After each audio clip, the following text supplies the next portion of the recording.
Hello everybody and welcome to Bipolar Opposites. My name is Tim Cubbin and I'll be your host for the end of this video. For those of you who don't know what this series is about, allow me to explain. I'm living with bipolar disorder, have been for 12 years, which is a long time considering I'm only 26. Oh god, I've shared my age with the whole internet. Just kidding. I wanted to create a show where I could talk about subjects in a way that only a person living with bipolar disorder can, so I established Bipolar Opposites. I picked this name because I thought it sounded cool. In my first ever episode, I talked about what it was like living with bipolar disorder, which is something that no one really talked about until the death of Robin Williams. But Bipolar Opposites was around before that, mind you. Then I decided to talk about subjects important to me that people just didn't have enough awareness of, and that has been the primary kind of idea for this series. So for those of you who haven't watched my show before, I encourage you to backtrack to my Robin Williams series, which was 4 parts, so that's being in 3 segments due to YouTube time constraints. Because the subjects I talked about there are being continued here. So yeah, obviously this video is about depression. Usually my shows have research to back things up, but since I did that in my Robin Williams series, which is why I told you to watch it, I don't think the research is necessary and does not need to be repeated. Instead, being no stranger to depression, I am probably doing the bravest thing anyone has ever done, and I'm going to talk to you, my viewers, about the stories of depression in my life. It's personal, very personal. But I think someone should have the balls to stand up and do this, and that person is me. So here I'm going to get right to it. October 18th, 1995. This is a story I haven't shared as much as I should. I had a childhood romance with a girl named Sarah Torella. She lived up the street from me. For her, I was the one.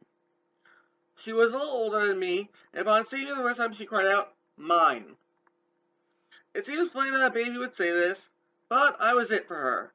She thought I was the best thing since sliced bread. She played with me, we did everything together.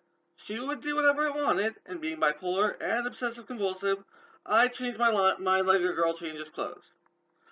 She was patient, she was tolerant, she just wanted to make me happy. The story sounds happy, but, as you can probably tell, won't end happy. So, let me get to the sad part. I was 6 years old when I was told Sarah had an inoperable brain tumor. I, of course, had no idea what that meant. She didn't want anyone to be around anyone but me. We did everything we normally did. At one point, the doctor said she was getting better. She did get to go to Disney World through the Make-A-Wish Foundation. Then all of a sudden I was told she was dead. I was a 7-year-old. I had no understanding of death, other than I'd never see her again. The adult said she's up in heaven, smiling down at me. I wanted her here. I was told she couldn't be here, but I wanted her here. I was told she couldn't play with me until I was up in heaven with her. I wanted her here. I didn't want to hear adult crap stories. I wanted her here. This is the first death I ever dealt with. It's hard for a 7-year-old to understand the concept of death. This really damaged me a lot. I still think of her. I'm not sure if I'm remembering her properly. I can't picture her, and photos don't have any connection into my brain. My biggest skill is how can someone love me so much, not properly exist in my brain? I still feel more depressed almost 19 years later than I did at the time. April 5th, 2000. My grandpa, Joseph W. Cubbin, was a great man. I was his only grandchild.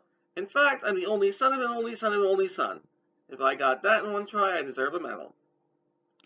My grandpa was a big man, tall, formidable, with a handlebar mustache, a deep, booming voice, and a kind heart.